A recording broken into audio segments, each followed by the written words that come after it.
24వ పాఠం తాళపత్రాలు. మరునాటి ఉదయం వాళ్ళు టైపింగ్ అని పిలిచే మార్గాన్ని చూడటానికి అనుమతించబడ్డాను. టైమ్ కీపింగ్ అని పిలిచే మార్గాన్ని చూడటానికి అనుమతించబడ్డాను. వాళ్ళు కొండ అడుగున క్రింద కూడా సూర్యుడు ప్రకాశించటానికి వీలయ్యే ఒక రాతి పరికరాన్ని రూపొందించారు. సంవత్సరానికి ఒకసారి మాత్రమే సూర్యకిరణాలు నిట్ట నిలువుగా పడతాయి అక్కడ. అలా పడినప్పుడు అంతకుముందు నమోదు చేయబడి సంవత్సరం అయిందని వాళ్లకు తెలుస్తుంది. అప్పుడు మెమరీ కీపర్ అనే స్త్రీని గౌరవించడానికి పెద్ద ఉత్సవం జరుగుతుంది. ఈ ఇద్దరు తాళపత్రాలను పరిచేవారు. అప్పుడు తమ సంవత్సర క్రతువును జరుపుతారు. వాళ్ళు ఒక గోడ మీద గత 6 ఆదిమవాసి ఋతువులలోనూ సంభవించిన ప్రముఖ సంఘటనలను చిత్రాల్లాగా సృష్టిస్తారు. జనన మరణాలన్నీ ఆ ఋతువులో రోజును బట్టి, సమయమేమో సూర్యచంద్రుల చలనాన్ని బట్టి లేదా కొన్ని ముఖ్యమైన పరిశీలనల ద్వారా నిర్ణయిస్తారు. నేను ఇలాంటి చిత్రాలను కానీ చెక్కడాలను కానీ 160 వరకు చూశాను. దానిని బట్టే ఈ తెగలలో చిన్నవాడిని, 13 ఏళ్ల వాడిని, 90 ఏళ్ల వయస్సు వాళ్ళు 4 ఉన్నారని నేను గుర్తించాను. ఆస్ట్రేలియా ప్రభుత్వం అణుపరిశోధనల లాంటి వాటిలో పాలు పంచుకుందో లేదో ఆ గోడల మీద చూసే వరకు నాకు తెలియదు. బహుశా ఆ అణుపరీక్ష జరుపుతున్న ప్రాంతానికి దగ్గరలో మనుష్యులు ఉన్నారన్న విషయం పట్ల ప్రభుత్వానికి ఏ ఆలోచన ఉండదు. జపాన్ వాళ్ల బాంబు దాడి కూడా ఆ గోడ మీద ఉంది. పెన్సిలు కానీ కాగితం కానీ ఉపయోగించకుండా మెమరీ కీపర్కు ప్రతి ముఖ్య సంఘటన అది సంభవించిన వరుసలో నమోదు చేయబడిన విధంగా తెలుసు. టైం కీపర్ చెక్కడంలోనూ చిత్రణలోనూ వాళ్ల బాధ్యతను వివరించినప్పుడు ఆమె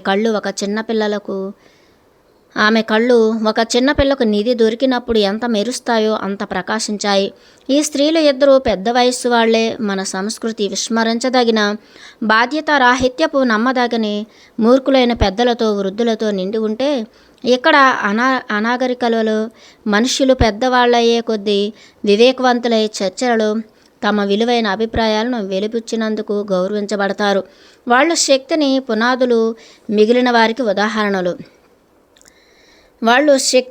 పునాదులు మిగిలిన వారికి ఉదాహరణలు. నేను వెనుకకు లెక్కించుకుంటూ వెళ్ళి నేను పుట్టిన సంవత్సరాన్ని సూచించే శిల్పాన్ని చూశాను. ఋతువులో సెప్టెంబరు మాసం సూచించబడింది. 29వ రోజు ఉదయపు గంటలలో ఒక జననం నమోదై ఉంది. నేను ఆ వ్యక్తి ఎవరు అని అడిగాను. అది ఇప్పుడు తెగ నాయకుడిగా పిలువబడే రేగల్ బ్లాక్ స్వాన్ ది.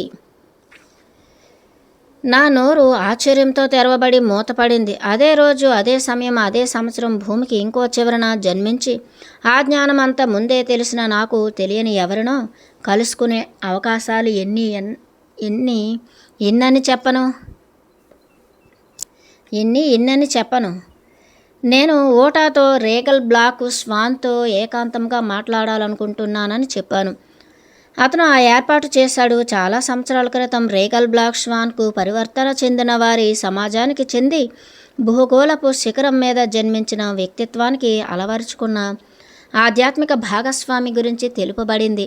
యువకుడిగా ఉన్నప్పుడు ఆస్ట్రేలియా సమాజంలో అటువంటి వ్యక్తిని వెతుకుదామనుకున్నాడు. కానీ ఒప్పందంలో భాగస్వామిని వెతకటానికి ముందు కనీసం 50 సంవత్సరాల పాటు విలువలు రూపొందించుకోవాలి అన్న విషయాన్ని గౌరవించి ఆ ప్రయత్నం విరమించుకున్నాడు. మా పుట్టుకను పోల్చి చూసుకున్నాం. అతని తల్లి ఒక ప్రత్యేక ప్రదేశంలో చాలా రోజులు ఒంటరిగా ప్రయాణించి చేతితో ఇసుకలో గుంటను తవ్వి దానిలో ఆల్బినో కోయలా యొక్క మెత్తని జుట్టును పరిచింది. అక్కడ అతని జీవితం మొదలైంది. నాది శుభ్రమైన హోటల్స్లో లోవాలో మొదలైంది. మా అమ్మ కూడా ఈ ప్రత్యేక ప్రదేశాన్ని కోరుకుని చికాగో నుంచి చాలా మైళ్ళ ప్రయాణించి అక్కడకు వచ్చింది. అతను పుట్టినప్పుడు తండ్రి ప్రయాణంలో చాలా మైళ్ళ దూరంలో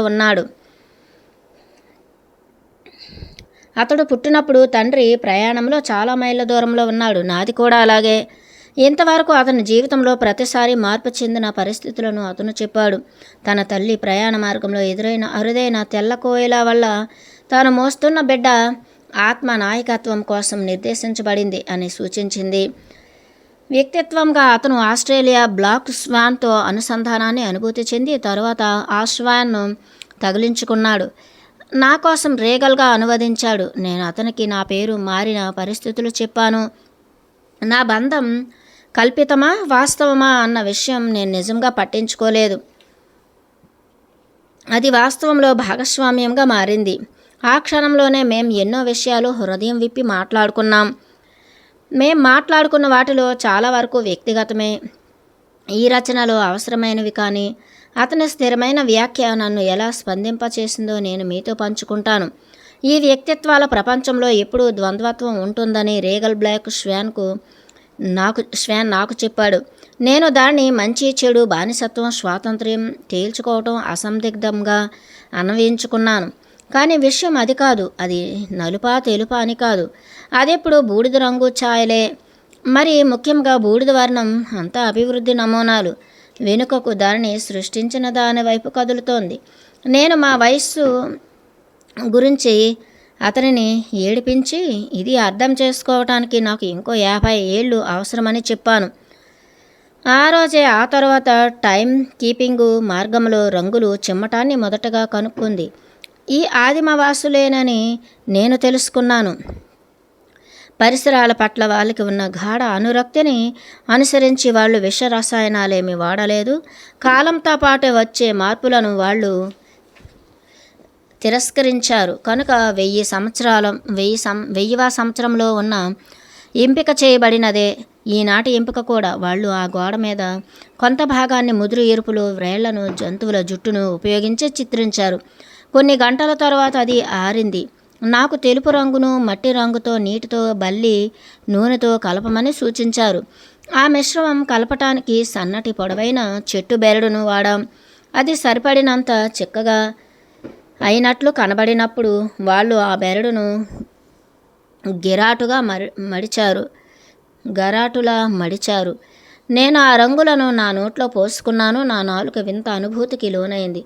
ఏదో కొంత రుచి అనిపించింది. తరువాత నేను నా చేతిని ఆ ఎర్రటి గోడ మీద ఉంచి నోట్లో రంగును నా వ్రేళ్ల చుట్టూ ఉమ్మి ప్రారంభించాను. చివరగా నేను విడదీసిన చేతిని పైకి తీశాను. ఆ పవిత్రమైన గోడ మీద ఒక పరివర్తన చెందినవారు చేతి ముద్ర పడింది. సిస్టైన్ చాపెల్ పై కప్పు మీద నా ముఖం అతికించబడినా నేను మరింత గౌరవింపబడతానని అనుకోను. ఆ రోజంతా గోడ మీద సమాచారం చదువుతూ గడిపాను. అక్కడ ఇంగ్లాండు రాజు గురించి ధనం మార్పిడి పరిచయం చేయబడింది. ఇంగ్లాండు రాజు గురించి ధనం మార్పిడి పరిచయం చేయబడటం గురించి, మొట్టమొదటిసారిగా ఒక కారును, విమానాన్ని, జెట్ను చూడటం, ఉపగ్రహం ఆస్ట్రేలియా చుట్టూ తిరగడం, ఫ్లయింగ్ సాసర్ లాంటి వాహనంలో నాకంటే ఎక్కువ మార్పు చెందిన పరివర్తన చెందినవారు నాకు చెప్పిన వాటిలో కొన్ని పూర్వపు టైం కీపర్లు, మెమరీ కీపర్లు స్వయంగా చూసినవి, మిగిలినవి నాగరిక ప్రపంచంలోకి పంపబడిన పరిశీలకులు తెచ్చినవి. వాళ్ళు యువకులను పంపుతూ ఉండేవారు. కానీ అది యువకులకు చాలా కష్టమైన పని అని తెలుసుకున్నారు. ఒక ట్రక్కుకు అధిపతి కావడానికో ప్రతిరోజు ఐస్ క్రీం తినగలగటమో, పారిశ్రామిక ప్రపంచంలోని వింతలను సందర్శించటమో ఏదో ఒకదానితో యువకులు ప్రభావం చేయబడతారు. వయస్సు మీరిన వాళ్ళు స్థిరంగా ఉండి ఈ అయస్కాంత ఆకర్షణ నుంచి తట్టుకుంటారు. అయితే ఏ ఒక్కరూ వాళ్ళ ఇష్టం లేకుండా ఆదిమవాసి కుటుంబ సభ్యునిగా నిలిపి ఉంచబడడు. కొంతకాలం తర్వాత ఆ వెళ్ళిపోయిన వ్యక్తి తిరిగి వచ్చేవాడు. ఓటా పుట్టినప్పుడే అతని తల్లి దగ్గర నుంచి తీసుకోబడ్డాడు.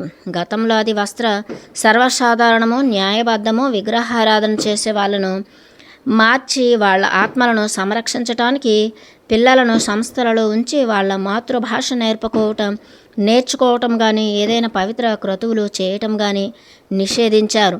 ఓట తన మూలాలను వెతుక్కుంటూ పరుగు తీయకముందు నగరంలో 16 సంవత్సరాలు పెంచబడ్డాడు. ప్రభుత్వం ఆదిమవాసుల గృహాలను ఎలా నిర్మించి ఇచ్చింది ఓటా చెప్పినప్పుడు మేం పగలబడి నవ్వాం. ఈ మనుషులు బయట పడుకుని ఆ ఇళ్లను ఏమైనా పెట్టుకోవడానికి వాడేవారు. ఒక బహుమతిని వాళ్ళులా నిర్వచిస్తారో తెచ్చి చూపించారు. బహుమతి అనేది బహుమతిగా ఎప్పుడు ఉంటుందంటే వాళ్ళు కోరుకునేది ఇచ్చినప్పుడు. వాళ్ళకి ఏది కావాలని నువ్వు అనుకుంటావో దానినిస్తే అది బహుమతి కాదు. బహుమతికి బంధం ఏమీ లేదు. అది ఏ షరతులు లేకుండా ఇవ్వబడుతుంది. ఆ బహుమతిని స్వీకరించే వ్యక్తికి దానిని ఏదైనా చేసే హక్కు ఉంది. ఉపయోగించుకోవచ్చు, నాశనం చేయవచ్చు, వేరెవరికైనా ఇవ్వవచ్చు. ఏదైనా సరే నీ నియమము లేకుండా అది వాళ్ళది. ఇచ్చినవాడు వాళ్ళ నుంచి తిరిగి ఏమీ ఆశించడు. అది కానీ ఈ పరిధిలో ఇమ్మడకపోతే అది బహుమతే కాదు. దాన్ని వేరే రకంగా వర్గీకరించవచ్చు. నేను ఆ ప్రభుత్వ బహుమతులను ఒప్పుకుంటూ మళ్ళీ దురదృష్టవశాత్తు నా సమాజపు బహుమతి అనేదాన్ని వీళ్ళలో ఏ రకంగా వర్గీకరించబడిందో తెలుసుకున్నాను. అయితే చాలామంది నిరంతరం బహుమతులు ఇస్తూ వాటిని తిరిగి పట్టించుకొని వాళ్ళు ఉంటారు. వాళ్ళు ప్రోత్సాహకరంగా మాట్లాడుతారు, హాస్యోక్తులను పంచుకుంటారు, చేయి ఆసరా ఇచ్చి నడిపిస్తారు, చేజారని స్నేహితుల్లా ఉంటారు. ఈ మనుష్యుల వివేకం నాకు నిరంతర ఆశ్చర్యమూలమే. వీళ్ళు మాత్రమే కనుక ప్రపంచ నాయకులైతే మన సంబంధాలలో ఎంతటి మార్పు సంభవిస్తుందో. 25వ పాఠం నియామకం. ఆ మరుసటి రోజు ఈ భూగర్భ ప్రదేశంలో అతి సురక్షిత ప్రాంతానికి నేను అనుమతించబడ్డాను. ఇంతకు ముందటి సంభాషణను కేంద్ర బిందువు, ఇక్కడ అత్యంత గౌరవం పొందేది, నా ప్రశ్నించే తీరును ఒప్పుకునే తీరు ఇదే. ఓపెల ఆస్ట్రేలియాలో లభించే జాతిరాయి ముత్యం వంటిది. లోపల నునుపు చేయబడి ఓపెలస్తో ఉన్న ఆ గది చూడటానికి మేం టార్చ్ లైట్ వాడవలసి వచ్చేది. కానీ నిప్పు నుంచి వస్తున్న కాంతి కిరణాలు గోడలు, నేల పై కప్పుల మీద ప్రతిఫలిస్తూ నేను ఎన్నడూ చూడని అద్భుత వర్ణాలు, ఇంద్రధనుస్సు కాంతిని ఇస్తున్నాయి. నేను నా క్రింద పైన చుట్టూ రంగుల నృత్యం చేస్తున్న పెద్ద స్ఫటికం మీద నించుని ఉన్నానా అనిపించింది. ఆ గది ఆ మనుష్యులు సూటిగా వెళ్ళి ఏకత్వంతో సంభాషణ జరిపే ప్రదేశం. దానినే మనం ధ్యానం అంటాం. పరివర్తన చెందిన వారి ప్రార్థనకు, వాస్తవ వ్యక్తుల సంభాషణ విధానానికి తేడా ఏమిటంటే, ప్రార్థన అనేది ఆత్మల లోకంలో బయటకు మాట్లాడటం. వాళ్ళు ఖచ్చితంగా దీనికి వ్యతిరేకంగా చేస్తారు. అంటే లోపల నుంచి వింటారు. వాళ్ళ మనస్సులో నుండి ఆలోచనలన్నింటినీ తీసేసి గ్రహించటానికి సిద్ధంగా ఉంటారు. మీరు మాట్లాడటంలో తీరిక లేకుండా ఉంటే ఏకత్వపు స్వరం వినలేరు అన్న దానిలో హేతువు నాకిప్పటికీ తెలిసింది. ఈ గదిలో అనేక వివాహ ఉత్సవాలు జరిగి అధికారికంగా పేర్లు మార్చబడ్డాయి. వృద్ధ సభ్యుడు వాళ్ళు మరణ సమయంలో సందర్శించాలనుకునే చోటు ఇది. గతంలో ఈ ఖండంలో ఈ తెగల వాళ్ళు ఒకళ్ళు మాత్రమే ఉన్నప్పుడు వివిధ వంశాల పాతిపెట్టే పద్ధతుల భిన్నంగా అనుసరించేవాళ్ళు. కొంతమంది మృతదేహాలను చుట్టి మమ్మీల పద్ధతిలో పర్వతాల ప్రక్కన కత్తిరించిన సమాధులలో ఉంచేవారు. ఒకప్పుడు ఏయర్స్ రాకులో చాలా శరీరాలు ఉండేవి. ఇప్పుడు అవన్నీ లేవు. మరణించిన మానవ శరీరంపై వీళ్ళు ఎక్కువ శ్రద్ధ పెట్టరు. దాంతో తరచూ దాన్ని ఇసుక గూతులు ఉంచేవారు. విశ్వంలోని అన్ని మూలకాలు నేలలో ఉన్నాయి కనుక దానిని తిరిగి నేలలోకి పంపటం ఉత్తమమైన మార్గమని వాళ్ళు నమ్ముతారు. కొంతమంది స్థానికులు ఇప్పుడు తమను తప్పకుండా ఎడారిలో వదిలివేయమని, దానివల్ల జీవితమంతా తమకు ఆహారం అందించి పోషించిన జంతువులకు కొంతైనా ఉపయోగపడతామని అనుకుంటున్నారు. నా అవగాహనకు అందినంత వరకు పెద్ద తేడా అంతా చివరి శ్వాస తీసుకునేటప్పుడు తాము ఎక్కడికి వెళ్తున్నామో వాస్తవ ప్రజలకు తెలుసు. చాలామంది పరివర్తన చెందిన వారికి ఆ సంగతి తెలియదు. నీకు కానీ తెలిస్తే నువ్వు ప్రశాంతంగా విశ్వాసంతో వెళ్తావు అని తెలిసినప్పుడు తెలియనప్పుడు ఖచ్చితంగా ఇబ్బందే. అది తెలియనప్పుడు ఖచ్చితంగా ఇబ్బందే. ఆభరణాల గదిలో అత్యంత ప్రత్యేకమైన బోధ జరుగుతుంది. అది అదృశ్యమయ్యే కళను బోధించే తరగతి గది. ప్రమాదం ఎదురైనప్పుడు వాళ్ళు పల్చటి గాలిలో అదృశ్యమవుతారు అన్న పుకారు ఎప్పటి నుంచో ఉంది. పట్టణాలలో నివసించే వాళ్ళు ఎక్కువ మంది అదంతా కట్టుకథ అని కొట్టిపారేస్తారు. వాళ్ళ మనుష్యులు మానవాతీత చర్యలు ఎన్నడూ చేయలేరు కదా. అయితే వాళ్ళు సరిగ్గా లేరు, చెప్పలేరు. భ్రమింపచేసే కళ ఇక్కడ ఎడారిలో గొప్ప స్థాయిలో ప్రదర్శింపబడుతూ ఉంటుంది. వాస్తవ వ్యక్తులను అనేకంగా భ్రమింపచేసే ప్రదర్శన కూడా తెలుసు. ఒక వ్యక్తి 10 మందిలాగా లేదా 50 మందిలాగా కనిపిస్తాడు. రక్షించుకోవటానికి ఆయుధాలను వాడే బదులుగా దీన్ని ఉపయోగిస్తారు. వాళ్ళు ఇతర జాతుల వల్ల పొందిన భయం మీద పెట్టుబడి పెడతారు. వాళ్ళను తప్పించాలంటే పలుగు తీసి పొడవనవసరం లేదు. గుంపులుగా ఉన్న శక్తి తాలూకు భ్రమను కల్పిస్తారు. భయంతో నిండి ఉన్న వ్యక్తులు అరుస్తూ పరిగెడతారు. తరువాత దయ్యాల కథలు, గాలి ధూళి కబుర్లు చెబుతారు. మేం ఆ పవిత్ర స్థలంలో కొన్ని రోజులు మాత్రమే ఉన్నాం. కానీ మేము అక్కడి నుంచి రాబోయే ముందు ఆ పవిత్ర గదిలో నీ కోసం ఉత్సవం జరపబడింది. అక్కడ నేను మాట్లాడవలసి వచ్చింది. నా కోసం ఉత్సవం జరపబడింది. అక్కడ నేను మాట్లాడవలసి వచ్చింది. నా భవిష్యత్ రక్షణ కోసం వాళ్ళు ఒక ప్రత్యేక క్రతువు జరిపించారు. ఆ క్రతువు నా తలకు లేహ్యం పోయటం ద్వారా మొదలైంది. సిల్వర్ గ్రే కోయిలా జుట్లుతో చేసిన చక్రానికి మధ్యలో ఓపెల్ గుంపును పొదిగి నా నుదుటికి అతికించారు. నా శరీరమంతా ముఖంతో సహా ఏకలు అతికించారు. అందరూ ఏకల వస్త్రాలు ధరించారు. అక్కడ వాళ్ళు ఏకలు పూసలతో చేసిన విసనకర్రలతో విసిరి సృష్టించిన అద్భుతమైన ఉత్సవం అది. ప్రపంచంలో అత్యంత నాణ్యమైన కేథడ్రల్స్లో నేను నిన్నదానికన్నా నమ్మశక్యంగాని స్వరాలు అవి. నేను విన్నదానికన్నా నమ్మశక్యంగాని స్వరాలు అవి. వాళ్ళు మట్టి బోరలు, మన వేణువులాగా కనిపించే వెదురు వాయిద్యం కూడా వాళ్ళు ఉపయోగించారు. నేను నిజంగా అంగీకరించబడ్డానని అప్పుడు నాకు తెలిసింది. వాళ్ళు నాకు పెట్టిన పరీక్షలన్నింటిలోనూ నేను నెగ్గాను. ముందుగా నేను పరీక్షింపబడుతున్నానని తెలియకపోయినా, వాటి లక్ష్యం నాకు అవగతం కాకపోయినా, వాళ్ళ వలయం మధ్యలో ఉండి వాళ్ళు నా కోసం పాడుతుంటే ఆ సంగీతంలోని పురాతన శుద్ధస్వరాలు వింటూ నేను లోతుల్లోకి చలించిపోయాను. ఆ మరునాడు ఉదయం ఆ సమూహంలో కొంతమంది మాత్రమే ఆ పవిత్ర స్థలాన్ని వదిలి ప్రయాణం కొనసాగించటంలో నాకు తోడుగా వచ్చారు. ఆ ప్రయాణం ఎక్కడికో నాకు తెలియదు.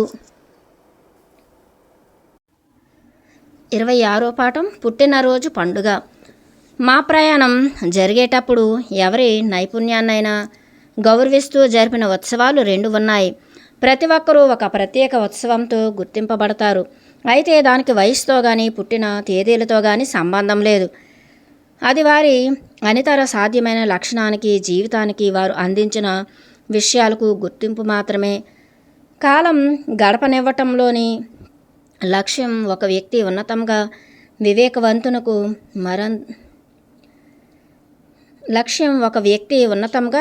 వివేకవంతునకు మరింతగా తమ ఉనికిని వ్యక్తీకరించేటట్లు మారటానికి అనుమతించటమేనని వారి నమ్మకం. కనుక గత సంవత్సరం కంటే మీరు ఇప్పుడు ఉన్నతమైన వ్యక్తి అయితే అది మీకు ఖచ్చితంగా తెలిస్తే అప్పుడు మీరు ఒక ఉత్సవం చేస్తారు. మీరు సిద్ధంగా ఉన్నానని చెప్తే ప్రతివారు దానిని గౌరవిస్తారు. మేం జరిపిన ఉత్సవాల్లో ఒకటి ఒక స్త్రీ కోసం జీవితంలో ఆమె నైపుణ్యం లేదా ఆమె ఉపయోగించిన మందు, ఆమె జీవితం గురించి వింటూ ఉండటం. ఆమె పేరు సీక్రెట్ కీపరు. ఎవరు ఏ విషయం గురించి మాట్లాడాలనుకున్నా, హృదయభారం దింపుకోవాలనుకున్నా, పశ్చాత్తాపం ప్రకటించాలన్నా ఎప్పుడు ఆమె సిద్ధంగా ఉంటుంది. ఆమె ఆ సంభాషణలను వ్యక్తిగతమైనవిగా భావించి నిజంగా ఏ సలహాను ఇవ్వదు, తీర్పులు చెప్పదు. ఆమె ఆ వ్యక్తి చేతిని పట్టుకుని లేదా తలను ఒడిలో పెట్టుకుని ఊరికే వింటుంది. ఆమెకు మనుష్యులు తమ స్వీయ పరిష్కారాలు కనుగొనే మార్గాలను ప్రోత్సహించేవారు ఏదో తెలిసినట్లు ఉంటుంది. వాళ్ళ హృదయాలు చూపించే మార్గాన్ని అనుసరించేటట్లు చేయగలగటం తెలిసినట్లు ఉంటుంది. నేను అమెరికాలో నా చుట్టుప్రక్కల ఉండే వ్యక్తుల గురించి ఆలోచించాను. జీవితంలో ఎటు పోవాలో దిక్కుతోచక ఏ లక్ష్యమో లేనట్లు కనిపించే ఎంతోమంది యువకులు, సమాజం కోసం ఇవ్వటానికి తమ దగ్గర ఏమీ లేదనుకునేవాళ్ళు, మనం ప్రస్తుతం జీవిస్తున్న వాస్తవం కంటే భిన్న వాస్తవంలో జీవిద్దామనుకునే మత్తు పదార్థాల బానిసలు. నేను వాళ్ళందరినీ ఇక్కడకు తీసుకురాగలననుకున్నాను. మీ సమాజానికి మేలు చేయటం కోసం ఇవ్వవలసింది ఎంత చిన్నదో, స్వీయ విలువను తెలుసుకుని అనుభూతి చెందటం ఎంత అద్భుతమైనదో చూపడం కోసం. ఆ స్త్రీకి తనలోని శక్తివంతమైన లక్షణాలు ఏవో అందరికీ తెలుసు. అలాగే మిగిలిన వారికి ఆ ఉత్సవంలో సీక్రెట్ కీపర్ కాస్త ఎత్తులో కూర్చుని ఉంది. మిగతా అందరం క్రింద కూర్చున్నాం. ఆమె విశ్వాసం మంచి ఆహారాన్ని పంపిస్తుంది అని అర్థించింది. అది కానీ వరుసలో ఉన్నట్లయితే ఖచ్చితంగానే ఆ సాయంత్రం మేము చెర్రీస్, ద్రాక్షలు ఉన్న మొక్కల మధ్య నడిచాం. పార్టీలో మాకు సంగీతం ఉండేది. వాస్తవ ప్రజలకు నేను టెక్సాస్ లైన్ డాన్స్ నేర్పాను, కాటన్ ఐడ్ జోన్ కూడా. కాకపోతే వాళ్ళ డప్పుల శబ్దాలకు అనుగుణంగా మార్పులు చేశాను. చాలా దూరం వెళ్ళకముందే నవ్వులు మొదలయ్యాయి. అప్పుడు నేను వివరించాను. పరివర్తన చెందిన వారు భాగస్వాములతో కలిపి నృత్యం చేయడానికి ఎలా ఇష్టపడతారో తెలిపి రీగల్ బ్లాక్ స్వాన్ను వచ్చి కలవమని అడిగాను. అతను ఆ స్టెప్స్ వెంటనే నేర్చుకున్నాడు. అయితే మేం శబ్దానికి అనుగుణంగా నృత్యం చేయలేకపోయాం. నేను ఆ రాగాన్ని ఆలపించటం మొదలుపెట్టి వాళ్ళను నాతో శృతి కలపమని ప్రోత్సహించాను. కొద్దిసేపటిలోనే మేమందరం కలిసి పాడి గెంతులు వేశాం. ఆస్ట్రేలియా ఆకాశపు నీడలో నేను వాళ్లకు డ్యాన్స్లో స్కేర్ చేయటం చూపించాను. ఓటా బాగా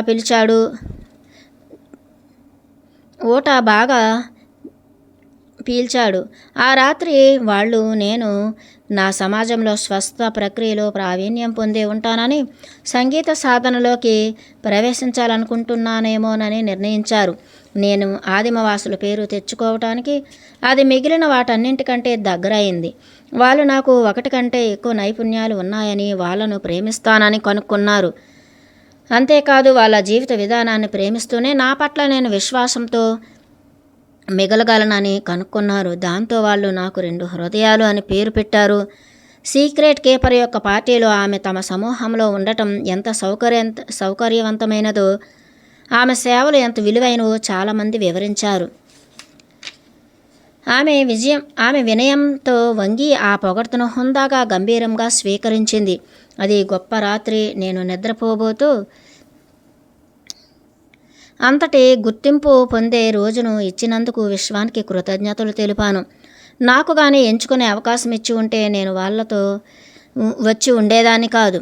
అయినా నేను మా సెలవులలో కొన్ని ఎంత అర్ధరహితంగా మారాయో గుర్తు తెచ్చుకొని ఈ రోజులు ఎంత అద్భుతమైనవి అని అనుకున్నాను. 27వ పాఠం. నిర్మలం. మా ఎదురుగా ఉన్న నేల కొంత భాగం కొట్టుకుపోయి బీటలు వారింది.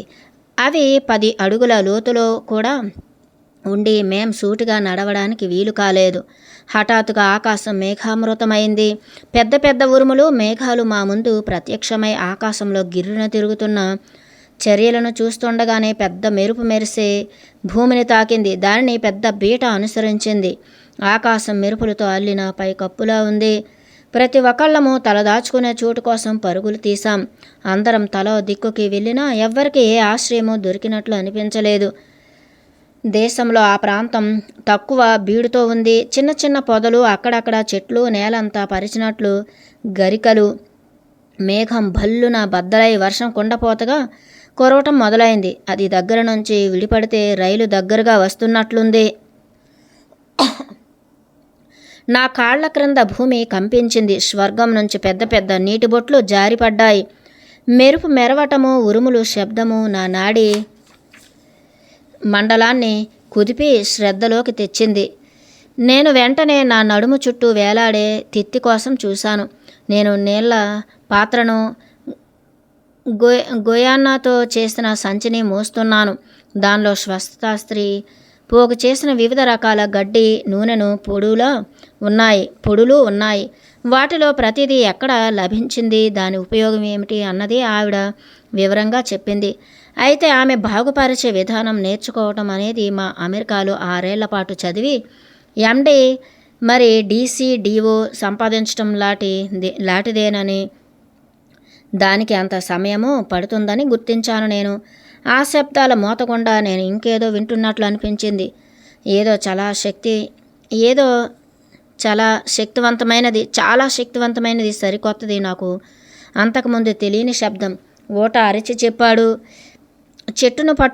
ఒక చెట్టును గట్టిగా పట్టుకో అని. దగ్గరలో ఎవరూ లేరు. నేను తలపైకెత్తి చూస్తే ఎడారి నేల మీద ఏదో దొర్లుతోంది. అది పొడవుగా, నల్లగా 30 అడుగుల వెడల్పులో ఉంది. చాలా వేగంగా ప్రయాణిస్తోంది. నేను ఆలోచించే లోపల అది నా మీద ఉంది. నేను సుడులు తిరిగి మడ్డి నీరు యొక్క నొరగలు కక్కుతూ నా తలతో సహా కప్పేసింది. ఆ యవలాంచులో నా శరీరం మొత్తం మెలితిప్పి తిరగబడింది. నేను ఊపిరి అందక కొట్టుకున్నాను. ఏదో ఒకటి అందుకుందామని చేతులు బార్లా చాపాను. అది పైనో క్రిందో తెలియలేదు. చిక్కటి బురద నా చెవులలో దూరింది. నా శరీరం వణికింది. ఎక్కిరి బిక్కిరి అరుపులు. నా ప్రక్కన ఏదో గట్టిగా తగిలిన నేను ఆగిపోయాను. ఉక్కిరిబిక్కిరి అరుపులు. నా ప్రక్కన ఏదో గట్టిగా తగిలి నేను ఆగిపోయాను. నేను ఒక పొదకు తగిలి చుట్టుకొని ఆగిపోయాను. నా మెడను, తలను వీలైనంత సాగదీసి గాలి కోసం నోరు తెరిచాను. ఊపిరితిత్తులు ఆక్సిజన్ కోసం ఏర్పడ్డాయి. నేను గాలిని లోపలికి తీసుకోవాలి. నేను ఇంకా నీటి క్రిందే ఉన్నా ఏ అవకాశమూ లేదు. నేను గ్రహించలేని శక్తులకు అధీనం అవ్వబోతున్నట్లు అనిపించింది. మునిగిపోవడానికి సిద్ధపడ్డాను. నా నోరు గాలిని గ్రహించింది, నీటిని కాకుండా. నేను కళ్ళు తెరవలేకపోయాను. నా ముఖం పైనున్న బురద నుంచి చాలా బరువు అనిపించింది. నీటి శక్తి నన్ను మరింత వంగేటట్లు చేస్తే ఆ పొద నా వైపు ఒరుగుతుందేమో అనుకున్నాను. అది వచ్చినంత వేగంగానే వెళ్ళిపోయింది. అలా గుండ్రంగా తిరిగింది. దాని వెనుక నీరు క్రమక్రమంగా తగ్గుముఖం పట్టింది. నా చర్మం మీద పెద్ద వాన చుక్కలను అనుభూతి చెందుతున్నాను. నేను తలపైకెత్తి వాన నా ముఖం మీద బురద కడిగేటట్లు చూశాను.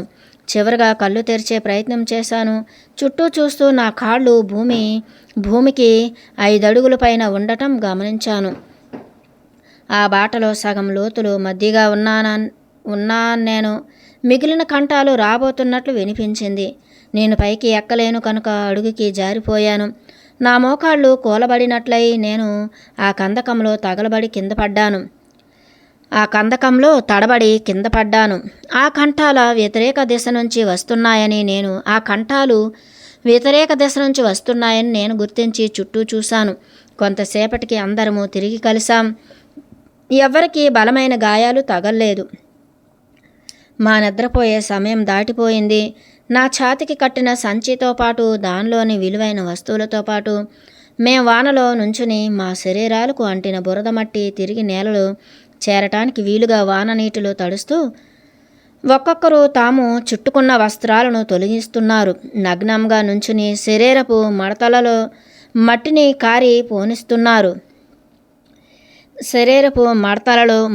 కారిపోనిస్తున్నారు. నేను కూడా నా దుస్తులు తొలగించాను. నీళ్ల క్రింద నా తలకు చుట్టిన బ్యాండ్ జారిపోయింది. నా వ్రేళ్లతో తల చిక్కు తీశాను. అది వినోదంగా కనిపించినట్లుంది. మిగతా వాళ్ళు సహాయం చేయటానికి వచ్చారు. మీ కింద వేసిన గుడ్డ ముక్కలు వాన నీటిని పీల్చుకున్నాయి. వాళ్ళు నన్ను కూర్చోమని సైగ చేశారు. నేను కూర్చోగానే వాళ్ళు నా జుట్టు మీదుగా నీరు పోసి తమ వేళ్లతో చిక్కులాగారు. వాన ఆగగానే మేం తిరిగి మా దుస్తులు ధరించాం. ఎట్టకేలకు పొడిగా అయ్యాక వాటికి అతికించి ఉన్న ఇసుక దులిపాం. వేడిగాలి తడిని పీల్చుకుంది. నా శరీరాన్ని పెద్ద కాన్వాసులాగా చేస్తూ ఈ క్షణంలో నాకు ఈ తెగలవాళ్ళు తీవ్రమైన వేడిలో దుస్తులు ధరించరని నేను మరీ అసౌకర్య అనుభూతికి గురి అవుతానేమోనని వాళ్ళ దుస్తులు ధరించామని చెప్పారు. ఈ మొత్తం అధ్యాయంలో అత్యంత ఆశ్చర్యకరమైన సంగతి ఒత్తిడి సృష్టించబడకపోవటం. ప్రతిదీ పోయింది. కానీ ప్రతిసారి మాతో ఉన్న మనుషులంతా నవ్వుతూనే ఉండేవారు. నా మెరుపు వరద కూరుకుపోవడం వలన బాగా కనిపించి ఉంటానని అనుకున్నాను. అంగీకరించాను. ఆ తుఫాను స్థూలంగా నీ జీవితాన్ని ఎరుకను దానిని నేను అంటిపెట్టుకుని ఉండటాన్ని కుదిపింది. మరణంతో ఈ సహవాసం నాకంటే బయట ఉన్న విషయాలే నీ ఆనందానికి విచారాలకు కారణాలు అన్నీ నా నమ్మకాన్ని చీల్చేసింది. మా శరీరం చుట్టూ ఉన్న చిన్న గుడ్డ తప్ప ప్రతిదీ ఊడ్చుకుపోయింది. నేను పొందిన చిన్న చిన్న బహుమతులు, నేను అమెరికాకు తిరిగి తీసుకువెళ్ళి మా మనవాళ్లకు ఇవ్వవలసిన వస్తువులు నాశనమైపోయాయి. ఎంపిక ఇవ్వబడింది. దుఃఖించటం ద్వారా ప్రతిస్పందించటమా, ఒప్పుకోలు ద్వారానా? అది సరైన మార్పేనా? కేవలం నా భౌతిక రూపంలో పొందిన వాటిని ఈ తక్షణ వేళ అయిన బంధరాహిత్యానికి మార్గం పెట్టడం సబబేనా? ఊడ్చుకుపోయిన వాటిలో నిలిపి ఉంచుకోగలిగిన వాటిని తిరిగి పొందటానికి అనుమతించబడవచ్చని చెప్పారు. కానీ దివ్య ఏకత్వపు శక్తిలో నేను వాటి పట్ల మరింత అతుక్కుపోయి వాటికి ప్రాధాన్యతను ఇచ్చేటట్లున్నాను. చివరకు నీకు వస్తువులను కాక అనుభూతిని నిధిగా చేసుకోవటం అలవడిందా అడిగారు. ఆ సాయంత్రం వాళ్ళు నేలలో పెద్ద రంధ్రం తవ్వారు. దానిలో నిప్పు రాజేసి చాలా రాళ్ళు ఉంచారు. దాంతో అది బాగా అవి బాగా వేడెక్కాయి. కట్టెలన్నీ మండి రాళ్ళు మాత్రమే మిగిలినప్పుడు తడి పుల్లలు కూడా వేశారు. ఆ తరువాత దుంపలు చివరకు పొడి గడ్డి వేసి గుంటను ఇంకొంచెం ఇసుకతో కప్పారు. మేము ఎదురు చూసాం. ఎలక్ట్రిక్ ఓవెన్లో మేము ఉడికించబడిన రీతిలోనే దాదాపు 1 గంటలో మేము కొంచెం సేపు ఆ ఆహారాన్ని నేలలోంచి తీసాం. ఆ మహాద్భుతమైన ఆహారానికి ప్రణామాలు అర్పించాం. తల క్రిందకు ఆ చర్మం కూడా లేకుండా ఆ రాత్రి నేను నిద్రపోయినప్పుడు నిర్మల ప్రార్థన నా మదిలో మెదిలింది. దైవమా, నేను మార్చలేని విషయాలను ఒప్పుకునే నిర్మలత్వాన్ని నాకు ఇయ్యి. నేను మార్చగలిగిన వాటిని మార్చే ధైర్యాన్ని ఇయ్యి. ఆ రెండింటికి మధ్య గల తేడాను తెలుసుకునే వివేకాన్ని ఇవ్వు అంటూ 28వ పాఠం జ్ఞానస్నానం. ఆ తీవ్రమైన వర్షం తర్వాత ఎక్కడి నుంచో తెలియకుండా పువ్వులు ప్రత్యక్షమయ్యాయి. ఆ ప్రాంతమంతా బీడు భూమి నుంచి వివిధ వర్ణాల తివాచీగా మారింది. మేం ఆ పూల మీద నడిచాం, వాటిని తిన్నాం, శరీరం చుట్టూ పూలదండలు చుట్టుకున్నాం. అద్భుతమైన అనుభవం. మేం తీరానికి చేరువలో ఉన్నాం. ఎడారిని మా వెనుక వదిలేసి ప్రతిరోజుకు మొక్కలు దట్టమవుతున్నాయి. మొక్కలు, వృక్షాలు అసంఖ్యాకంగా ఉండి పొడవు పెరుగుతున్నాయి. ఆహారం మరింత సమృద్ధిగా లభించింది. పూర్తిగా కొత్త రకాలైన గింజలు, మొలకలు, అడవి ఫలాలు లభించాయి. ఒక మనిషి ఒక చెట్టుకు చిన్న ఘాటు పెట్టాడు. ఆ ఘాటు క్రింద మేం మా క్రొత్త నీటి సంచులను ఉంచాం. ఆ చెట్టు నుంచి నీళ్లు ధారగా పడి మా నీటి సంచులు నిండటం గమనించాను నేను. మొదటిసారిగా చేపలు పట్టే అవకాశం వచ్చింది. ఆ పొగతో కూడిన నోరూరించే వాసన ఇంకా నా జ్ఞాపకంలో సజీవంగానే ఉంది. మాకు చాలా గ్రుడ్లు లభించాయి. పక్షులవి, సరీసృపాలవి ఆ వరుసలోనే, ఆ వనంలోనే. ఒకరోజు మేము ఒక అద్భుతమైన కొలను దగ్గరకు వచ్చాం. ఆ రోజంతా నన్ను ప్రత్యేక ఆశ్చర్యంలో ముంచెత్తబోతున్నామని ఏడిపిస్తూనే ఉన్నారు. అది నిజంగానే సంభవించింది. నీళ్లు చల్లగా లోతుగా ఉన్నాయి. ఒక రాతి ఊట వాగులో పెద్ద కొలను చుట్టూ నాచు, దాదాపు అడవి వాతావరణం. నేను అత్యంత సంభ్రమాశ్చర్యాలకు గురయ్యాను. నా సహచరులు అనుకున్నట్లుగానే అది చక్కగా ఈదగలిగేటంత పెద్దదిగా ఉంది. దాంతో నేను వాళ్ళ అనుమతిని కోరాను. ఆ ప్రాంతాన్ని సంరక్షిస్తూ అక్కడ నివసిస్తున్న వాళ్ళతో అనుమతి తిరస్కరించబడనవచ్చు. సహనంతో ఎదురు చూడమని అన్నారు. ఆ కొలనును పంచుకోనివ్వమని అడుగుతూ ఒక క్రతువు నిర్వహించారు. వాళ్ళు ఆ మంత్రాలు ఉచ్చరిస్తుండగా నీళ్లలో బుడగలు రావటం మొదలైంది. అవి మధ్యలో మొదలై అంచులకు పాకుతున్నట్లు కనిపించాయి. అది మేం నిల్చున్న చోటుకు ఎదురుగా ఉంది. ఆ తర్వాత ఒక పొడవైన చదునైన తల బయటకు వచ్చింది. 6 అడుగుల పొడవు ఉండి గరుకు చర్మంతో ప్రత్యక్షమై ఆ జంతువు మొసలి. నేను మొసళ్ళ గురించి మర్చిపోయాను. తరువాత ఉపరితలం మీదకు ఇంకోటి కూడా పిలవబడింది. తర్వాత 2 నీటిని వదిలి చుట్టుప్రక్కల బురదలోకి పాక్కుంటూ వెళ్ళాయి. ఇక పర్వాలేదు, ఈత కొట్టవచ్చు అని నాకు చెప్పినప్పుడు నా సహజ ఉత్సాహం మీద నీళ్లు చల్లినట్లయింది. అవన్నీ బయటే ఉన్నాయి అని మీకు ఖచ్చితంగా తెలుసా? మనస్సులోనే అడిగాను నేను. అక్కడ 2 ఉన్నాయని వాళ్ళకి ఎలా తెలుసు? పెద్ద చెట్టు కొమ్మను తీసుకుని నీళ్లలో తిప్పి చూపించి వాళ్ళు నాకు హామీ ఇచ్చారు. లోతు నుంచి ఏ స్పందన లేదు. కాపలాదారు మొసళ్ళు లోనికి రాకుండా నిల్చున్నాడు. మేం ఈతకు వెళ్ళాం. నీళ్ళలో మునగటం చాలా కాలం తర్వాత నా వెన్ను పూర్తి విశ్రాంతి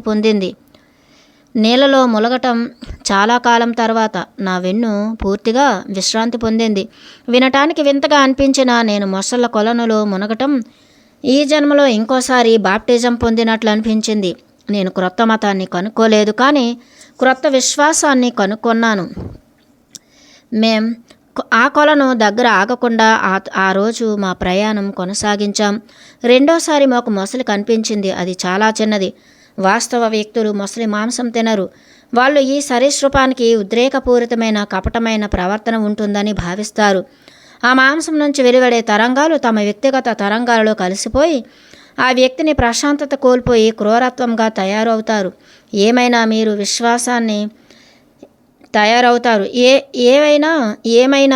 మీరు విశ్వాన్ని ఆహారం పంపమని కోరుకుంటే ఏమొస్తుందా అని మళ్ళీ ఆలోచించక్కరలేదు. పెద్ద తెర మీద అంతా క్రమంగానే ఉన్నట్లు తెలుస్తుంది కనుక ప్రవాహంతో పాటు సాగిపో. గటుక్కున మృంగు, ఎవరో చేసే సహాయానికి ఎదురు చూడకు. ఏ జీవి తనకు తాను ఒప్పుకుంటే తప్ప దానికి ఏ విధమైన బాధ ఉండదు. ఇది ఆలోచించవలసిన విషయం. ఆధ్యాత్మిక మహిళ ప్రతి వ్యక్తిగత ఆత్మ మన ఉనికి యొక్క ఉన్నత స్థాయిలో ఒక అసంపూర్ణ శరీరంలోకి రావాలని ఎంచుకొని తమకు సంబంధించిన తాము తాకిన జీవితాలన్నింటినీ ప్రభావితం చేసి వాళ్లకు బోధిస్తాయి అని వివరించింది.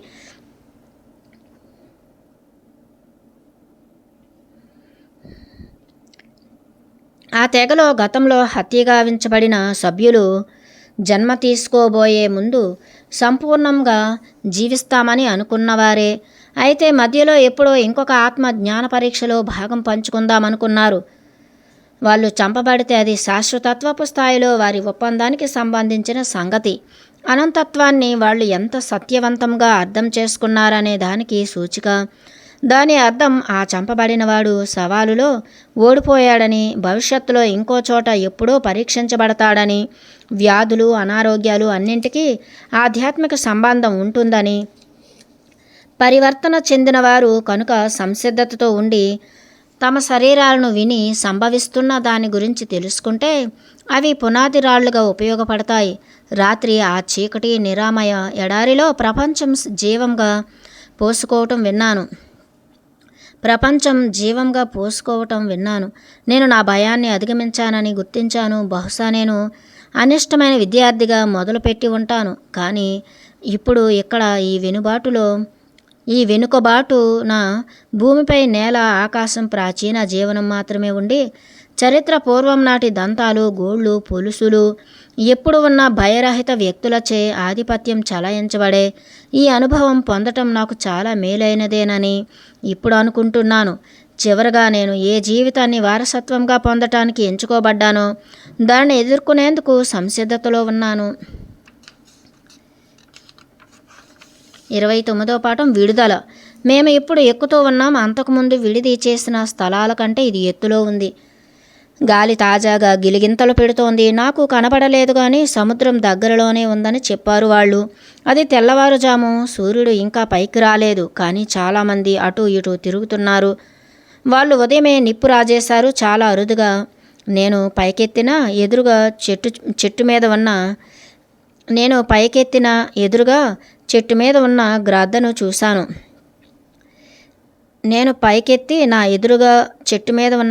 చూశాను. సాధారణంగా అనుసరించే ఉదయపు క్రతువు ముగించిన తర్వాత రీగల్ బ్లాక్ స్వాన్ నా చెయ్యి పట్టుకుని నన్ను నిప్పుకు దగ్గరగా తీసుకువచ్చాడు.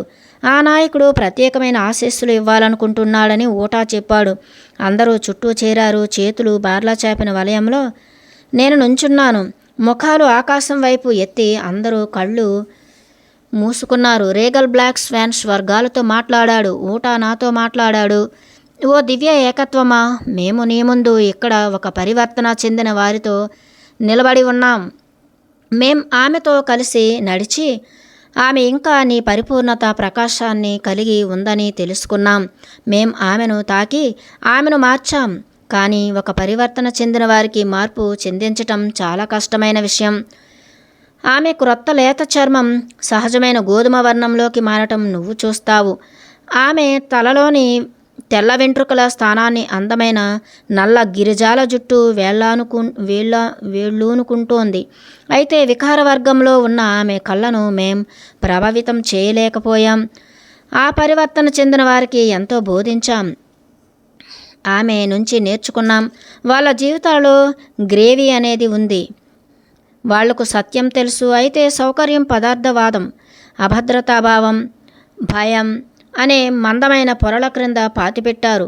వాళ్ళ జీవితాలలో గట్టిగా అతుక్కుపోవటం అనేది ఉంది. వాళ్ళు ఉనికిలోని ప్రతి క్షణము మూర్ఖమైన, కృత్రిమమైన, తాత్కాలికమైన, మంచి రుచి అనిపించే, చక్కగా కనిపించే వాటి కోసం ఎలా వాడుతారో కొన్ని అతి తక్కువ వాస్తవ క్షణాలను తమ శాశ్వత ఉనికి అభివృద్ధి కోసం వినియోగిస్తారు. అది ప్రాతినిధ్యం వహించి చూపుతుంది. మేం ఈ పరివర్తన చెందిన వారిని ఎంచుకున్నాం. ఆమెను తన గూటి అంచున ఉన్న పక్షిలాగా విడుదల చేస్తున్నాం. సుదూరంగా ఎత్తులో ఎగిరిపోవటానికి కాకాబురి కాకాబురిలా కూసి మేం వెళ్ళిపోతున్నామని చెప్పటానికి. మేం ఈ పరివర్తన చెందిన వారిని ఎంచటం లేదు, తీర్పు చెప్పటం లేదు. మేము మా కోసం ప్రార్థించి విముక్తి పొందినట్లే వాళ్ళ కోసం కూడా ప్రార్థించి విడుదల చేస్తాం. వాళ్ళు తమ చర్యలను విలువలను నిశ్చితంగా చూడాలని, చాలా ఆలస్యం కాకముందే జీవమంతా ఒకటేనని తెలుసుకోవాలని ప్రార్థిస్తాం. వాళ్ళు భూమి వినాశనాన్ని, పరస్పర వినాశనాన్ని ఆపాలని ప్రార్థిస్తాం. విషయాలను మార్చటానికి కావలసినంత మందిని పరివర్తన చెందిన వారుగా మారటానికి సిద్ధంగా ఉండాలని ప్రార్థిస్తూ కోరుతున్నాం. పరివర్తన చెందిన వారుగా ప్రపంచం వార్తాహరుణ్ణి విని ఒప్పుకోవాలని ప్రార్థిస్తాం. సందేశం ముగిసింది. ఆధ్యాత్మ మహిళ నాతో పాటు నడిచి సూర్యుడు పైకి రావటం కనిపించగానే ఆమె మా ముందు పరుచుకుని ఉన్న నగరాన్ని చూపించింది. నేను నాగరికతలోకి తిరిగి వెళ్ళవలసి సమయం అది. ఆమె ముడతలు పడిన ముఖము, మెరిసే నల్లటి కళ్ళు ఆ అంచుకు ఆవల చూస్తున్నాయి. ఆమె తన మొదట స్థానిక భాషలో మాట్లాడింది, దూరంగా ఉన్న నగరాన్ని చూపిస్తూ. నేను ఇది విడుదల చేసే ఉదయమని అర్థం చేసుకున్నాను.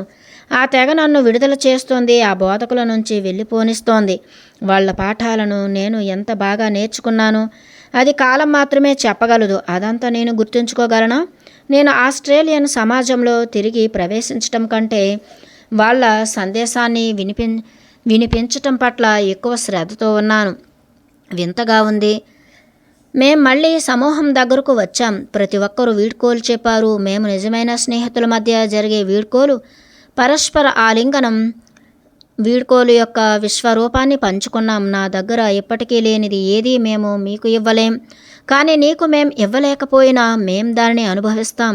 నువ్వు ఒప్పుకోలును, స్వీకారాన్ని నేర్చుకుని మా దగ్గర నుంచి తీసుకున్నావు. అదే మా బహుమతి చెప్పాడు ఓట. రేగల్ బ్లాక్ స్వాన్ నా చేతులు పట్టుకున్నాడు. అతని కళ్ళలో నీళ్లున్నట్లు అనిపించింది. నాకు కూడా ఉన్నాయని నాకు తెలుసు. ఎప్పుడు నీ 2 హృదయాలను కోల్పోవద్దు నా మిత్రమా అన్నాడు అతను. ఓట విశదీకరించాడు మా కోసం. నువ్వు మా దగ్గరకు తెరిచి ఉంచిన 2 హృదయాలతో వచ్చావు. ఇప్పుడు అవి 2 నిండి ఉన్నాయి. నీ అవగాహనతోనూ అనుభూతితోనూ మా ప్రపంచం కోసము, నీ కోసము నువ్వు నాకు 2వ హృదయం అనే బహుమతిని కూడా ఇచ్చావు. ఇప్పుడు నీ కోసం ఊహించుకునే ఏ విషయానికైనా దాని వెనుక ఉన్న జ్ఞానము, అవగాహన ఉన్నాయి. నీ స్నేహాన్ని నేను పెన్నిదిలా చూసుకుంటాను. నీ రక్షణ కోసం మా ఆలోచనలను వెంట తీసుకుని ప్రశాంతంగా వెళ్ళు. మనం మళ్ళీ కలుద్దాం, ఈ మోయలేని మానవ శరీరాలు లేకుండా అని చెప్పేటప్పుడు అతని ఆంతర్యపు ప్రకాశం ఆ కళ్ళలో ప్రతిఫలించింది. 30వ పాఠం సుఖాంతం. నేను నడుస్తూ నా కొత్త జీవితం గత కొద్ది నెలలుగా ఉన్నంత సామాన్యంగానూ అర్థవంతంగానూ ఇంకెప్పుడు ఉండదని, నాలో ఒక భాగం అదెప్పుడూ తిరిగి రావాలని కోరుకుంటుందని అనుకున్నాను. ఆ ఎడారి నుంచి నగరంలోకి నడవటానికి రోజులో చాలా భాగం పట్టింది. ఈ చోటు నుంచి మా అద్దె ఇంటికి వెళ్ళడానికి నేనేం చేయాలో అనుకున్నాను. నాకు పెద్ద రోడ్డు కనిపిస్తోంది, కానీ దాన్ని పట్టుకు నడిచి వెళ్ళటం అంత సరైన ఆలోచన కాదేమో అనిపించి ఆ పొదల మధ్య నడవటం కొనసాగించాను. ఒక చోట వెనుకకు చూద్దామని గుండ్రంగా తిరిగాను. సరిగ్గా అప్పుడే ఎక్కడి నుంచో గాలి పొర తీవ్రంగా వీచింది. ఆ ఇసుకతో నా కాలి గుర్తులు ఎవరో తుడిచినట్లుగా చెరిగిపోయాయి. అది ఈ వెనుక ప్రాంతంలో నా ఉనికిని తుడిచినట్లు అనిపించింది. అప్పుడప్పుడు వచ్చి నన్ను చూసి వెళ్తూ ఉండే గ్రద్ద నా తల మీదుగా ఎగిరి వెళ్ళింది. నేను నగర పులిమేరలోకి వచ్చే ముందు కాస్త దూరంలో కొంచెం వయస్సు మళ్ళిన వ్యక్తి ఉన్నాడు. బ్లూ జీన్స్, స్పోర్ట్ షర్టు వేసుకుని పాతబడిపోయిన ఆకుపచ్చ టోపీ పెట్టుకుని ఉన్నాడు. నేను చేరువయ్యే కొద్దీ అతని పెదవులు చిరునవ్వుతో విచ్చుకోవడానికి బదులు అతని కళ్ళు అపనమ్మకంతో విప్పారాయి. నిన్న నాకు అవసరమైన ప్రతిదీ ఉంది. ఆహారం, దుస్తులు, ఆశ్రయం, ఆరోగ్యం, స్నేహితులు, సంగీతం, వినోదం, ప్రోత్సాహం, కుటుంబం, బోల్డన్ని నవ్వులు, అన్నీ ఉచితంగానే. కానీ ఇప్పుడు ఆ ప్రపంచం లేదు. ఇవాళ నేను డబ్బులు అడుక్కోకపోతే ఏమీ చెయ్యలేను. బ్రతికి ఉండటానికి కావలసినన్ని కొనుక్కోవాలి. నీకు వేరే దారేమీ లేదు. ఈ క్షణంలో నేను అసహ్యంగా చింపిరిగా ఉన్నాను. భిక్షగత్తెను నా చేతిలో ఏ బరువు లేకుండా నేను బరువుగా ఉన్నాను. భిక్షగత్తెను నా చేతిలో ఏ బరువు లేకుండా నేను బరువుగా ఉన్నాను. పేదరికానికి మురికి ఆలోచనలకు అవతల మనిషి తన లోపలే సత్యం కలిగి ఉన్నాడని మాత్రం తెలుసు. ఈ ప్రపంచంలో నిరాశ్రయులతో నాకున్న బంధం ఆ క్షణం శాశ్వతంగా మారిపోయింది. ఆ ఆస్ట్రేలియన్ వ్యక్తి దగ్గరకు వెళ్ళి, నా కోసం కొంచెం చిల్లర ఇవ్వగలరా? నేను ఇప్పుడే ఆ పొదల నుంచి వచ్చాను. ఫోన్ చేయాలి. నా దగ్గర డబ్బు లేదు. మీరు మీ పేరు అడ్రస్ ఇస్తే నేను తిరిగి మీ డబ్బు మీకు పంపుతాను అన్నాను. అతను క్రొత్తగా చూడడం కొనసాగించాడు. ఎంత గాఢంగా చూస్తున్నాడంటే అతని కనుబొమ్మలు దిశను మార్చుకునేటంతగా. తరువాత అతను తాను జేబులోకి చెయ్యి పోనిచ్చి నాణెం పట్టుకుని ఎడమ చేత్తో ముక్కు మూసుకున్నాడు. నా శరీరం నుంచి దుర్భరమైన వాసన మళ్ళీ వస్తోందని నాకు తెలుసు. మొసళ్ళ కొలనులో సబ్బు లేకుండా స్నానం చేసి అప్పటికి 2 వారాలు. అతను తల పట్టుకుని తిరిగి తీసుకోవడంలో ఆసక్తి కనబరచకుండా గబగబా నడిచి వెళ్ళాడు. నేను కొన్ని వీధుల్లో అటూ ఇటూ తిరిగి కొందరు స్కూలు పిల్లలు ఒకచోట గుమిగూడటం చూశాను. వాళ్ళు మధ్యాహ్నం ఇంటికి చేరడానికి బస్సు కోసం చూస్తున్నారు. అందరూ శుభ్రమైన ఒకే రకమైన యూనిఫారం ధరించి ఉన్నారు. బూట్లు మాత్రమే వేరువేరుగా ఉన్నాయి. వాళ్ళు నా చెప్పులు లేని పాదాలను వింతగా చూశారు. తరువాత మానవ స్త్రీ పాదాల కంటే భిన్నంగా గిట్టల్లా మారిపోయిన వాటిని చూశారు. నేను భయం పుట్టేటట్లు ఉన్న మాట నిజమే అయినా మరీ భయంకరంగా కనబడట్లేదని ఆశపడ్డాను. చాలీచాలని దుస్తులు, 120 రోజుల నుంచి దువ్వని తల, ముఖం, భుజాలు, చేతుల మీద ఊడిన చర్మము, వీటితో పాటు నేను కంపు కొడుతున్నాను అని ఈపాటికే నిర్ధారించబడ్డాను. మన్నించండి, నేను ఇప్పుడు ఈ పొదల మధ్య నుంచి వచ్చాను. టెలిఫోన్ ఎక్కడ ఉంటుందో చెప్పగలరా? లేకపోతే టెలిగ్రాఫ్ ఆఫీస్ ఎక్కడుందో చెప్తారా అని అడిగాను నేను. వాళ్ళు తిరిగి చూసిన విధానం నా అనుమానాన్ని నిర్ధారించింది. వాళ్ళు భయపడటం లేదు. కళ్ళు చుట్లించుకుని నవ్వుతున్నారు. నా అమెరికన్ ఉచ్చారణ వాళ్ళ నమ్మకాన్ని మరింత బలపరిచింది. అమెరికన్లందరూ హెచ్చు అని. 2 ఇళ్ల అవతల ఒక ఫోన్ బాక్స్ ఉందని చెప్పారు. నేను ఆఫీస్కు ఫోన్ చేశాను. డబ్బు వెంటనే పంపమని కోరాను. వాళ్ళు టెలిగ్రాఫ్ కంపెనీ యొక్క అడ్రస్ ఇచ్చారు. నేను అక్కడికి వెళ్ళాను. నేను వెళ్ళగానే వాళ్ళ ముఖాల్లో భావాలను బట్టి వాళ్ళు అసాధారణంగా కనిపించే వ్యక్తి కోసం చూడమని విన్నారనుకున్నాను. ఆ గుమస్తా అవసరమైన గుర్తుల కోసం అడగకుండానే డబ్బు ఇచ్చింది. నేను బిల్లు తీసుకునేటప్పుడు ఆమె నా మీద, అకౌంట్ మీద మంచి స్ప్రే చల్లింది.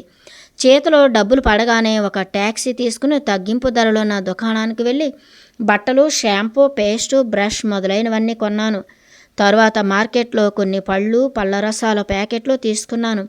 తర్వాత అతను నన్ను ఓ మోటల్ దగ్గరకు తీసుకుని వెళ్ళి వాళ్ళు నన్ను ఒప్పుకునేదాకా ఆగాడు. మేమిద్దరము నన్ను లోనికి రానిస్తారా అని అడగాలి. అయినా నా ఆకారం కంటే నా దగ్గర ఉన్న డబ్బు బాగా పనిచేసింది. నేను స్నానం నీళ్ల వైపు తిరిగి స్నానపు తొట్టె ఆశీర్వదించాను. అది నిండేలోపు ఎయిర్లైన్స్కు ఫోన్ చేసి మరుసటి రోజుకు టికెట్ బుక్ చేసుకున్నాను. తర్వాత 3 గంటలు తొట్టెలో నానుతూ గడిపాను. గత కొద్ది సంవత్సరాల వివరణలు, ముఖ్యంగా గత కొన్ని నెలలుగా నా జీవితాన్ని గురించి ఆలోచించుకుంటూ గడిపాను. మర్నాడు విమానం ఎక్కాను. ముఖం బాగా రుద్ది జుట్టు చిక్కులున్న శుభ్రం చేశాను. గిట్టలుగా మారిన పాదాలను సరిచెయ్యాలి.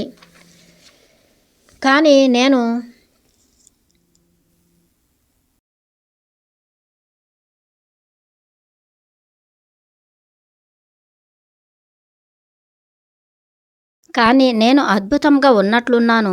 జేబులున్న షర్టు కొనుక్కోవటం మర్చిపోయాను కనుక డబ్బును షర్ట్లోనే కుక్కాను. ఇంటి యజమానురాలు నన్ను చూసి ఎంతో సంతోషించింది. నేను లేనప్పుడు వ్యవహారాలన్నీ చక్కబెట్టింది. పర్వాలేదు, నేను వాటన్నింటినీ తీర్చేస్తాను. టీవీ, వీడియోల వ్యాపారి ఇన్ని రోజుల్లో నోటీసు పంపలేదు. వాటిని తీసుకువెళ్ళనూ లేదు. నన్ను చూసి అతను కూడా సంతోషించాడు. అతని బిల్లు సంగతి పరిష్కరించకుండా నేను వెళ్ళనని అతనికి తెలుసు. నా ప్రణాళిక నా కోసం ఎదురుచూస్తూనే ఉంది. ఆరోగ్య పరిరక్షణ భాగస్వాములు డేలా పడ్డారు. కానీ ఆఫీసుకు వచ్చే బదులు ఓపెల్స్ త్రాగడానికి వెళ్ళానని నవ్వారు. ఆ జీపు స్వంతదారు ఊట నేను తిరిగి రాకపోతే అతను ఎడారిలోకి వెళ్ళడానికి, నీ యజమానితో విషయం కుదుర్చుకోవటానికి ఒప్పుకున్నాడని నాకు తెలిసింది. అతను వీళ్ళకి నేను తెలియని గమ్యానికి, ఆదివాసుల కాలరాహిత్యంలోకి వెళ్ళానని చెప్పాడు. వాళ్లకు నా పనులు ఒప్పుకోవటం తప్ప వేరే ఏ మార్గమూ లేదు. వేరెవ్వరూ ఆ ప్రణాళికను పూర్తి చేయలేరు కనుక అది నా కోసమే ఎదురు చూస్తూ ఉంది.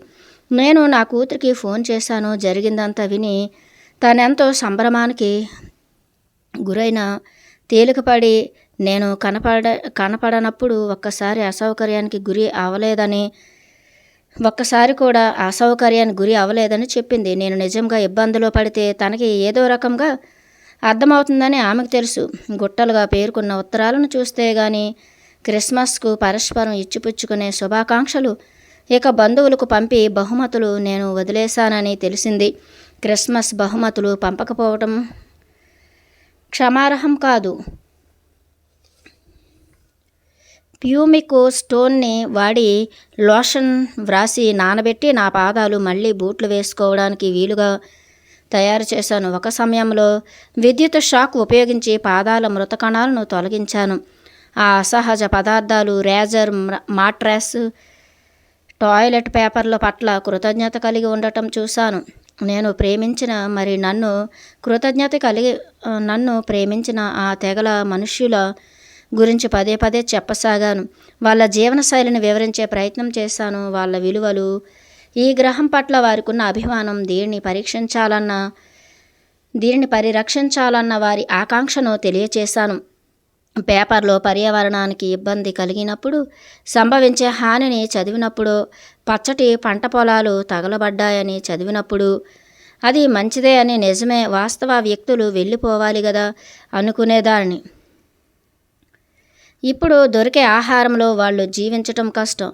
భవిష్యత్తులో రేడియేషన్ ప్రభావాల సంగతి ప్రక్కన పెట్టిన మనుషులు ఆక్సిజన్ను తయారు చేయలేరని వాళ్ళు చెప్పింది నిజమే. ఆ పనిని మొక్కలు, వృక్షాలు మాత్రమే చెయ్యగలవు. వాళ్ళ భాషలో చెప్పాలంటే మనం భూమి ఆత్మను నాశనం చేస్తున్నాం. మన సాంకేతిక దురాశ లోపల దాగి ఉన్న మూర్ఖత్వపు పై పొరను తీసివేసింది. అది జీవం మొత్తాన్ని భయం కలిగించే సంగతి. ప్రకృతి ఎదురు తిరగవచ్చు అన్న భయభక్తులను అలక్ష్యం చేయటం, ఆ వాస్తవ వ్యక్తులు తమ జాతిని కొనసాగించకపోవటం అనే హక్కును పొందారు. ఇప్పటికే అత్యధిక జనాభా ఉన్న ఈ గ్రహంపై అనాది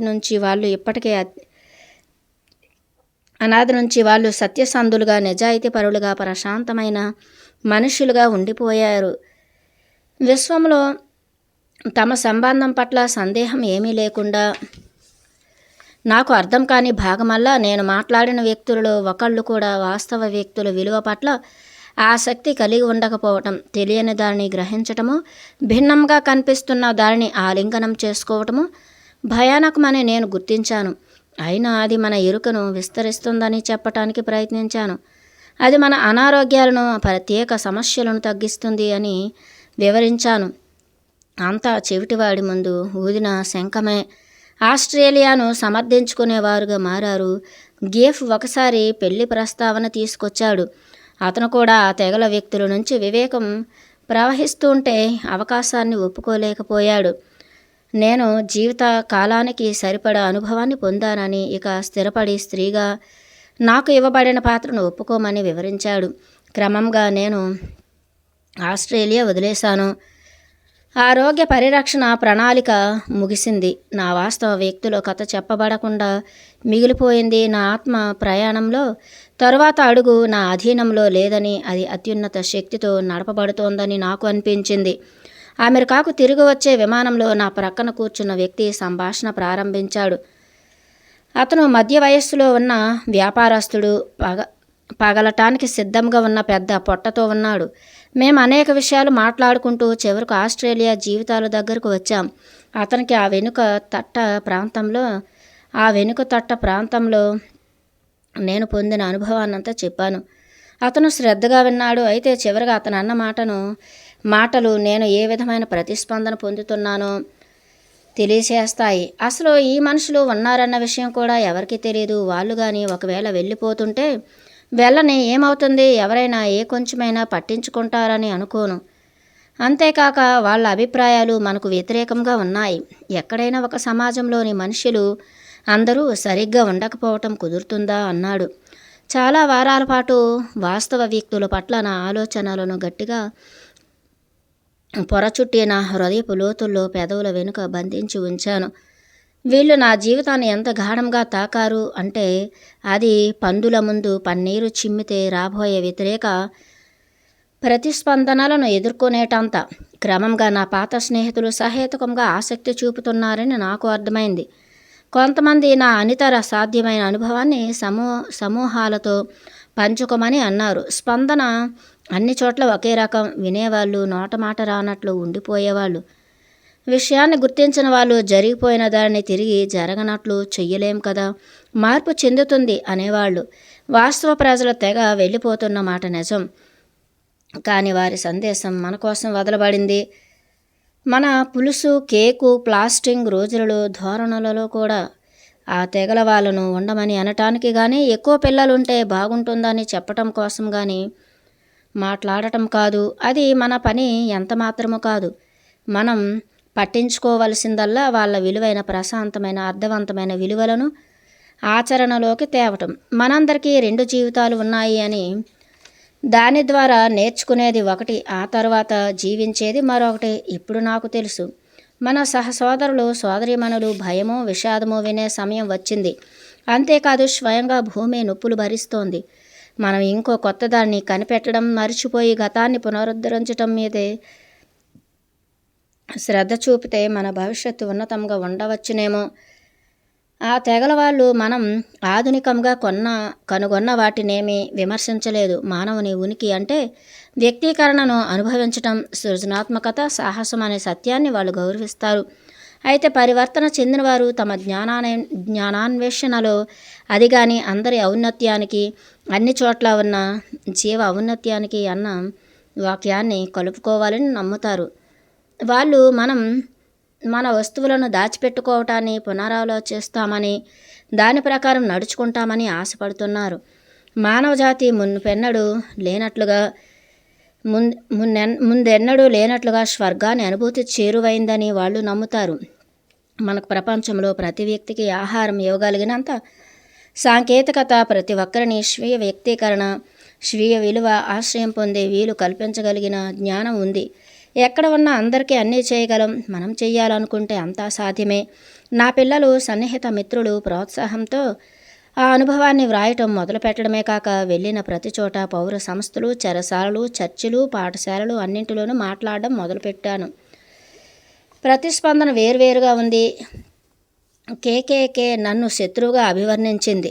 తెల్లవారి ఆధిక్యం ఉన్న ఇంకో సంస్థ నా ఉపన్యాసాలున్న ప్రతి చోట పార్కు చేసిన కార్ల మీద జాతుల గురించి సందేశాలున్న పేపర్లు అంటించారు. ఇక కొందరు క్రైస్తవ అతివాదులు నా ప్రయాణాన్ని షాపుల నరకానికి వెళ్ళటంగా అభివర్ణించారు. ఆస్ట్రేలియా టీవీకి చెందిన 4 వ్యక్తులు అమెరికాకు వచ్చి ఒక ఉపన్యాసం దగ్గర రహస్యంగా కూర్చుని నేను చెప్పిన ప్రతి విషయాన్ని డిస్క్రెడిట్ చేయటం మొదలుపెట్టారు. వాళ్లకు ఆదిమవాసులు జనాభా లెక్కల నుంచి తప్పించుకోలేరని, ఇంకా ఉన్నారని తెలుసు. అయినా వాళ్ళు నన్ను మోసం చేశానన్నారు. అయితే ఒక అద్భుతమైన సమతుల్యత సంభవించింది. ప్రతి బుద్ధి లేని విమర్శ వచ్చినప్పుడు వేరే ఎవరో ఒకరు మానసిక సంభాషణ గురించి ఉత్సాహం చూపించేవారు. ఆయుధాల స్థానాన్ని భ్రమలతో ఆక్రమించేటట్లు చేసేదలా అనో, వాస్తవ వ్యక్తులు విలువలు, నైపుణ్యాలు గురించి లోతుగా అధ్యయనం చేసి జీవన విధానంలో ఉపయుక్తమయ్యేది ఎలా అని అడిగేవారు ఉన్నారు. ప్రజలు ఈ అనుభవం నా జీవితాన్ని ఏ విధంగా మార్చిందని అడుగుతున్నారు. నేను ఖచ్చితంగా, గాఢంగా అని చెప్పాను. నేను అమెరికాకు వచ్చిన తర్వాత మా నాన్న మరణించారు. అతని ప్రయాణంలో నేను ప్రేమతో చెయ్యి పట్టుకుని ప్రోత్సహిస్తూ తోడున్నాను. శవ సంస్కారాల తర్వాత ఆయన జ్ఞాపకం ఒక కంప్లింకో, టైనో, పాత టోపీని ఏదో ఒకటి ఇమ్మని అడిగాను. నీకోసం ఏదీ లేదు అని చెప్పి ఆవిడ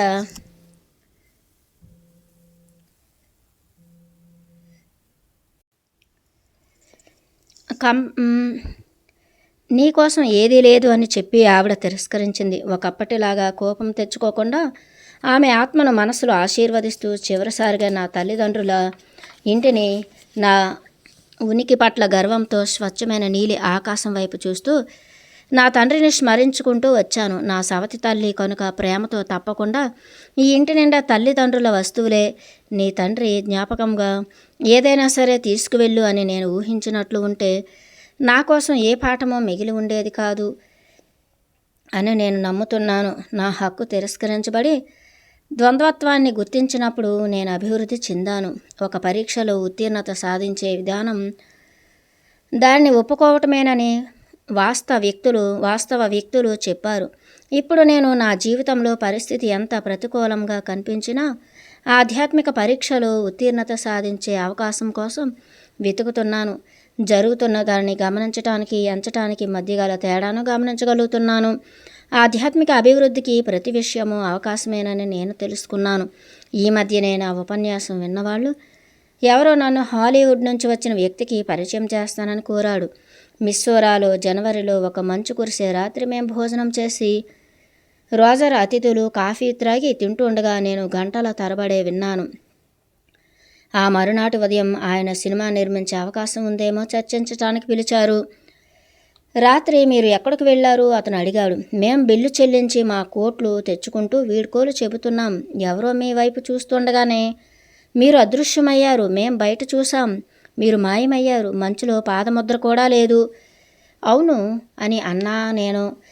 నా సమాధానం నా మనసులో క్రొత్తగా తయారై స్థిరంగా ముద్రించబడింది. ఆ వెనుక తట్టులో నేను పొందిన జ్ఞానాన్ని ఉపయోగించి మిగిలిన జీవితం గడుపుదామనుకుంటున్నాను.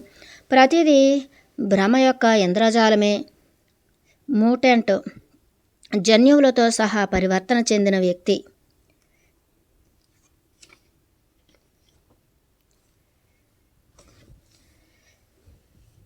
మనందరికీ ఇది ఒక అద్భుతమైన సందేశము. దీని ద్వారా వెలుగు చూసిన సత్యాలకు ఆధ్యాత్మిక పాఠాలకు నేను ముగ్ధుడినైనాను. మీరు కూడా చదివి ఆచరించి అందరితో ఆచరింపచేయండి. Van Dyer. అతి ప్రాచీన సంస్కృతితో కూడిన ఆదిమవాసీయులతో సహజీవనం చేసి అద్భుతమైన నిగూఢ రహస్యాలను ఛేదించిన ఓ ధీర వనిత యథార్థ కథనాలకు ఇచ్చిన అద్భుత రూపమే ఈ పరివర్తన సందేశం. ప్రకృతితో మమేకం చేయించడం ద్వారా నవీన యుగాన్ని పునరుజ్జీవింపచేయగలిగే స్వీయ ప్రజ్ఞను మార్గదర్శకత్వాన్ని వెలికి తీయగల అద్భుత సందేశాలతో కూడిన సంకలనం. Elizabeth Kubler-Ross. నేను ఇంతవరకు చదివిన పుస్తకాల్లోకెల్లా అత్యంత అద్భుతంగా తీర్చిదిద్దబడి నన్ను ఆకట్టుకున్న ఈ పుస్తక రాజ్యం మనల్ని లోతుగా ఆలోచింపచేసి ఎంతో జ్ఞానాన్ని నేర్చుకోవడానికి మరింత దోహదం చేస్తుంది. ఓజీ మాండినో.